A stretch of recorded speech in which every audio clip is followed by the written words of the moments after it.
Hi dear friends, ഞാൻ Akbar. Welcome to രുചി lab. തട്ടുകടയിൽ നിന്നൊക്കെ കിട്ടുന്ന നല്ല പൊടിയോട് കൂടിയിട്ടുള്ള ആ കിടിലൻ ചിക്കൻ ഫ്രൈൻ്റെ റെസിപ്പിയാണ് ഇന്ന് ഷെയർ ചെയ്യുന്നത്. പുറമേ നല്ല ക്രിസ്പിയും അതുപോലെ തന്നെ ഉള്ളിൽ നല്ല ജ്യൂസി ആയിട്ടുള്ള അടിപൊളി ടേസ്റ്റുള്ള ചിക്കൻ ഫ്രൈ ആണ്. ഒരു തവണ ട്രൈ ചെയ്ത് നോക്കുക. ഇതിലേക്ക് നമുക്ക് സ്പെഷ്യൽ ഇൻഗ്രീഡിയൻസ് ഒന്നും ആവശ്യമില്ല, സാധാരണ വീട്ടിലുള്ള ഇൻഗ്രീഡിയൻസ് തന്നെ മതി.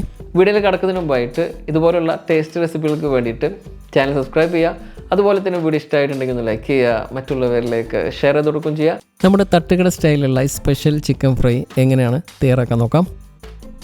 1 കിലോ ചിക്കൻ മീഡിയം പീസുകളായിട്ട് കട്ട് ചെയ്തിട്ട് വാഷ് ചെയ്ത വെള്ളമൊക്കെ പോയി ഡ്രൈ ആവുന്നതിന് വേണ്ടിയിട്ട് ഇതുപോലൊരു സ്ട്രെയിനറിലിട്ട് വെക്കുക. ചിക്കനിൽ വെള്ളം ഉണ്ടെങ്കിൽ മസാല ഒന്നും ശരിക്കും പിടിക്കില്ല. ഫോട്ടോ ഭംഗിക്ക് ഞാൻ അല്പം വലിയ പീസുകളാക്കിയിട്ടുണ്ട്. ഇനി ചിക്കൻ മാരിനേറ്റ് ചെയ്യുന്നതിന് വേണ്ടിയിട്ട് ഇതിലേക്ക് 2 ടേബിൾ സ്പൂൺ അളവിൽ കാശ്മീരി മുളക് പൊടി ചേർത്ത് കൊടുക്കാം. കാശ്മീരി ചേർക്കുമ്പോഴാണ് നല്ലൊരു കളർ കിട്ടുക. ഇനി അഥവാ കാശ്മീരി ഇല്ലാന്നുണ്ടെങ്കിൽ അതിന് പകരം സാദാ മുളക് പൊടി 1 ടേബിൾ സ്പൂൺ ചേർത്താൽ മതി. ഉണക്കമുളക് നന്നായിട്ട് ക്രഷ് ചെയ്തെടുത്തത് അഥവാ dry chilli flakes 2.5 table spoon. 12 മുതൽ 15 വരെ ഉണക്കമുളക് ഫ്രൈ പാനിൽ ഓയിലൊന്നും ചേർക്കാതെ 1 മിനിറ്റ് ചൂടാക്കിയിട്ട് 2-3 സെക്കൻഡ് സമയം മാത്രം മിക്സിയിലൊന്ന് ക്രഷ് ചെയ്തിട്ട് എല്ലാം ഒന്ന് ഇളക്കി വീണ്ടും ഈ രീതിയിൽ ക്രഷ് ചെയ്തെടുക്കുക. ഇതൊരുപാട് പൊടിയാക്കരുത്. ചില്ലി ഫ്ലേക്സ് ഇല്ലെങ്കിൽ അതിന് പകരം 1.5 ടേബിൾ സ്പൂൺ സാദാ മുളക് പൊടി ചേർക്കാം. ഇതിലേക്കിനി പെരിഞ്ജീരകം അഥവാ വലിയ ജീരകം 1 ടീസ്പൂൺ, 1/2 ടീസ്പൂൺ മഞ്ഞൾപ്പൊടി, ഗരം മസാല 1 ടീസ്പൂൺ, ഇഞ്ചി വെളുത്തുള്ളി അരച്ചത്, ginger garlic paste 2.5 table spoon. ഞാൻ 8 വലിയ അല്ലി വെളുത്തുള്ളിയും 1 വലിയ കഷ്ണം ഇഞ്ചിയുമാണ് ഇതിനായിട്ട് എടുത്തിട്ടുള്ളത്. 4-5 മാത്രം കറിവേപ്പില ചോപ്പ് ചെയ്ത് ചേർക്കാം. കറിവേപ്പില ഇങ്ങനെ ചേർക്കുന്നത് ചിക്കൻ ഫ്രൈക്ക് നല്ലൊരു ഫ്ലേവർ കൊടുക്കും. ചിക്കൻ നല്ല സോഫ്റ്റ് ആൻഡ് ജ്യൂസി ആയി കിട്ടുന്നതിന് വേണ്ടിയിട്ട് ഇതിലേക്ക് 2 ടേബിൾ സ്പൂൺ അളവിൽ വിനാഗിരി അഥവാ വിനെഗർ ചേർത്ത് കൊടുക്കാം. ഇതിന് പകരം 1.5 ടേബിൾ സ്പൂൺ നാരങ്ങനീരും ചേർക്കാവുന്നതാണ്. ഇനി ഇതിലേക്ക് വേണ്ട ഉപ്പ് ചേർത്ത് കൊടുക്കണം. ഉപ്പ് ഒരല്പം മുന്നിട്ട് നിൽക്കണം. ഞാൻ 3 ടീസ്പൂൺ ഉപ്പ് ചേർത്തിട്ടുണ്ട്. ഇത് ചെറിയ സ്പൂണാണ്, ടീസ്പൂണാണ്. 1-2 മിനിറ്റ് സമയം മസാലയെല്ലാം ചിക്കൻ്റെ എല്ലാ പീസസിലും നന്നായിട്ട് പിടിക്കുന്ന രീതിയിൽ മിക്സ് ചെയ്യുക. ഉപ്പൊന്ന് ചെക്ക് ചെയ്ത് നോക്കണം, ആവശ്യമുണ്ടെങ്കിൽ ചേർത്ത് കൊടുക്കുക. ഇനി ഇത് കുറഞ്ഞത് 3-4 മണിക്കൂർ സമയം മാരിനേറ്റ് ചെയ്ത് വെക്കണം. എന്നാലാണ് ചിക്കൻ ഫ്രൈക്ക് നല്ല ടേസ്റ്റ് ഉണ്ടാവുക. ഫ്രിഡ്ജിൽ വെക്കുക, ഫ്രീസറിലല്ല, താഴെ വെക്കുക. ഇത് എയർ ടൈറ്റായിട്ട് അടച്ചു വെക്കാൻ വേണ്ടി പ്രത്യേകം ശ്രദ്ധിക്കുക. 5-6 മണിക്കൂർ മാരിനേറ്റ് ചെയ്ത് വെച്ചാൽ ഒന്നുകൂടി ടേസ്റ്റ് കൂടും. ഇതിപ്പം ഏകദേശം ഒരു 5 മണിക്കൂർ മാരിനേറ്റ് ചെയ്തിട്ടുണ്ട്. ഫ്രൈ ചെയ്യുന്നതിന് തൊട്ട് മുമ്പായിട്ട് ഇതിലേക്ക് 2 ഇൻഗ്രീഡിയൻസും കൂടി ചേർത്ത് കഴിഞ്ഞാൽ ചിക്കൻ ഫ്രൈക്ക് നല്ലൊരു സ്പെഷ്യൽ ടേസ്റ്റ് കിട്ടും. ഒരു കോഴിമുട്ട പൊട്ടിച്ചിട്ട് കൊടുക്കുക.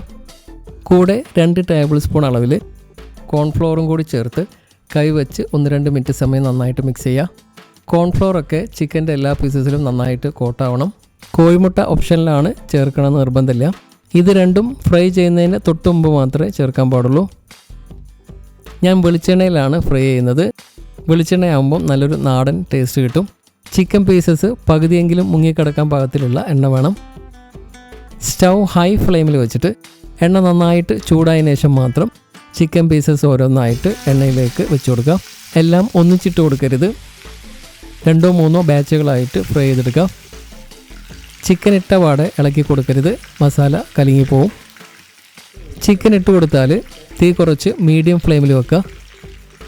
ഇനി നമ്മൾ കോരിയെടുക്കുന്നത് വരെ സ്റ്റൗ മീഡിയം ഫ്ലെയിമിൽ തന്നെ വെക്കുക. തീ കൂട്ടുകയോ കുറയ്ക്കുകയോ ചെയ്യരുത്. ചിക്കൻ ഇട്ട് ഏകദേശം ഒരു 1/2 മിനിറ്റ് ആയി കഴിഞ്ഞാൽ പീസസ് എല്ലാം ഒന്ന് ഇളക്കിയിട്ട് കൊടുക്കണം. ഇനി മീഡിയം ഫ്ലെയിമിൽ ഏകദേശം ഒരു 8 മുതൽ 10 മിനിറ്റ് സമയം വരെ ഫ്രൈ ചെയ്താൽ മതി. ഓരോ 2 മിനിറ്റ് കൂടുന്തോറും ഒന്ന് മറിച്ചിട്ട് കൊടുക്കണം. ഇതിപ്പം തിരിച്ചും മറിച്ചിട്ടിട്ട് ഏകദേശം ഒരു 10 മിനിറ്റ് ഫ്രൈ ചെയ്തിട്ടുണ്ട്. ചിക്കനൊക്കെ നന്നായിട്ട് കുക്കായിട്ടുണ്ട്. മീഡിയം പീസുകളാണെങ്കിൽ ഈ ഒരു സമയം കൊണ്ട് തന്നെ ചിക്കനൊക്കെ നന്നായിട്ട് കുക്കാവും. വലിയ പീസുകളാണെങ്കിൽ കുറച്ചും കൂടിയും ഫ്രൈ ചെയ്യേണ്ടി വരും. ചിക്കൻ കൂടുതൽ സമയം ഫ്രൈ ചെയ്യരുത്, അതിലെ ജ്യൂസിനെസ് ഒക്കെ പോയിട്ട് ചിക്കൻ ഡ്രൈ ആയി പോവും. ഇത് റെഡി ആയിട്ടുണ്ട്. ഇനി കോരി എടുക്കുന്നതിന് തൊട്ട് മുമ്പായിട്ട് ഇതിലേക്ക് 2 അല്ലി കറിവേപ്പില കൂടി ചേർത്തിട്ട് പീസസ് എല്ലാം ഇതുപോലൊരു സ്ട്രെയിനറിലേക്ക് മാറ്റാം. ഇനി മറ്റുള്ള പീസുകളും ഇതേ രീതിയിൽ ഫ്രൈ ചെയ്തെടുക്കുക. ഇനി നമുക്ക് തട്ടുകടയിൽ നിന്നൊക്കെ കിട്ടുന്ന നല്ല പൊടിയോട് കൂടി കിട്ടുന്നതിന് വേണ്ടിയിട്ട് ബാക്കിയുള്ള മസാല ഇതുപോലെ ഇട്ട് കൊടുത്തിട്ട് ജസ്റ്റ് ഒന്ന് ഫ്രൈ ചെയ്ത് മാറ്റി വെക്കാം. ഇത് ഓപ്ഷനിലാണ്, ഇതുപോലെ ചെയ്യണമെന്ന് നിർബന്ധമില്ല.